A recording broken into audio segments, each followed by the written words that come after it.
Give them hell! Good morning, ladies and gents. So, back with another Conquerors Blade video, back with another patch notes, and you know what is coming up right now. Stick me on in the background and just keep your ears pricked for all the latest information coming out of Conquerors Blade for this week. So, patch is obviously going to be dropping tomorrow, Thursday. Usually a Thursday maintenance day, nothing changing this week. We have got a fair bit of stuff to go through tonight, however. So we have the All or Nothing event, which is going to be running from March 9th until March the 23rd. It is a event where you can gain 1 star from every battle won, but you will lose all your stars upon a loss. Exchange them while you can or risk it all for more stars, with 3 stars needed to exchange for a golden trove. So this is similar to the event that we had. It might even be named the same, I can't remember, my memory is terrible, but back in the Roman season, back in the Colosseum, that All or Nothing event there, where you have to earn a certain amount of stars and then you can unlock chests with better rewards, obviously the more stars you got. I'm sure there will be boosters, I'm sure there will be shields again to actually protect some of these. So the All or Nothing event will be playable at 1600 CET until 2000 CET, and then again at 2200 CET or 0200 CET.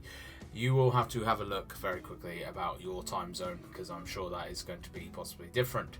So, additional information about the All or Nothing event. Matching teams of 3. You will be provided with equipment, units and artillery. You can use any unit except Chevaliers and Eternal Seasonal units. All players have 900 leaderships. Attackers can deploy 2 rare artilleries, while defenders can deploy 1. Seasonal restrictions have no effect. All unit star levels available for use. Additional event exclusive quests are available from the Warden. All or Nothing counts towards siege battle focus challenges and quests, and escalation siege will be replaced by All or Nothing. Attire chest rotation. The Golden Tiger attire chest has been replaced by the Mighty Guardian attire chest. The legendary Shore's Edge Pike weapon skin also returns for a limited time, available March 9th through till March the 30th. Bloodlands limited time doctrine pool rotation. So this is a big one. The Bloodlands, a limited time doctrine excavation site, is available via the War Scholar from March 9th through until March the 30th, and also introduces the Noble Blood 1 doctrine. Effect of this doctrine: when taking melee damage, 100 points of damage will be converted into continuous bleed damage lasting 3 seconds, during which time damage and movement speed are increased by 15%. Duration is not refreshed. Applicable units: Monastic Knights, Symmetry Star Wars, Spear Sergeants, Symmetry Paladins, Men-at-Arms, Squires, Demesne, Spearmen. The chance to excavate Noble Blood Doctrines and Epic Doctrines for Lancer Cavalry is increased in the Bloodlands. The Noble Blood Doctrine will only be available from the Noble Bloodlands during this event, after which it will be available from the Carrion Birds Banquet and Field of Broken Lances. Seasonal Doctrines available in the Seasonal Store. The Seasonal Epic Doctrine Selection 300 Blades and Seasonal Rare Doctrine Selection 100 Blades are now available via the Seasonal Store. They contain doctrines previously exclusive to seasons, from Soldiers of Fortune all the way up to Paragons. Each box has a seasonal purchase limit of 2. Doctrines from other seasons will become available in the future.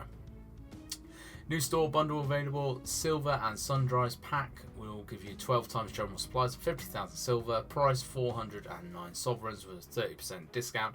It's pretty good for that amount of silver, to be honest. Balancing adjustments and weapon improvements. So longsword and shield. Mercy of Heaven no longer grants melee damage reduction. The health recovery icon has been replaced to make it more easily distinguishable from bandage.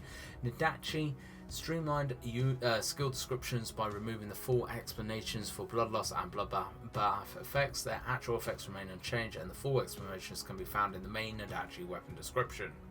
Units. The Crescent Monks adjusted the cooldown and duration of Deadly Epicycle to 4.5 seconds was 6 seconds, allowing for more frequent use and making the skill more flexible. Deadly Epicycle damage increased by 12%. If there is no enemy around when using Deadly Epicycle, Crescent Monks will first move toward the enemy before waving the weapon.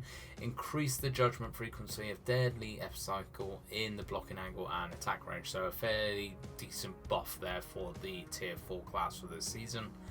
Artificer's Forge improvements. You can now see the maximum possible attribute value of equipment you can add to the Artificer's Forge. The colours of attributes change when they are of a high value. We've also added animations and sound effects for when you lock attributes and for reforging. I'm not entirely sure what that actually means about the maximum possible attribute value. Is that kind of showing us what we could possibly get? I'm not entirely sure. We'll have to have a proper look at that tomorrow. Other changes. Added the option to turn off the mini-map in combat to boost performance under settings. Due to compatibility issues with certain graphics cards, the super resolution quality option has been disabled in graphics settings. It will be restored after the compatibility issue is resolved, so please stay tuned. Bug fixes. Fix an issue with the models of groups of guards on Dai Chang. Fix an issue where a flower bed model was missing on Dai Chang. Fix an issue where incorrect deployment background for Whiteout Fort was used for territory war. Fixed issues related to units kill scores. Nadachi fixed an issue where sometimes you couldn't roll immediately after using Monstrous Blade or Blood Oath. And finally fixed an issue where some non-damaging hero skills would still cause damage. Fairly big kind of patch with obviously a new event, a few kind of buffs for units and some weapons as well coming in. It's going to be interesting to see actually if we can even get into this all or nothing event, because I have not been able to get into the escalation siege mode at all. Every single time I've tried, I've never been able to get into it, so hopefully some people are going to be playing this all or nothing event.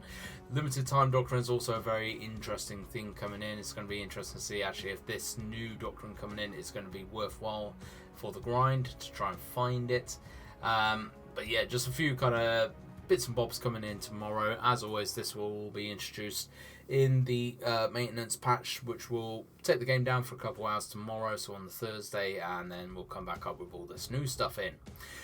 I'm going to leave the video here. Thank you very much for watching, folks. I hope you're still enjoying these. I hope you're still finding these videos useful. Thank you very much as ever. Hit that like button, sub button, all that lovely fan doobie-tastic stuff, and I hope to catch you out on the battlefield.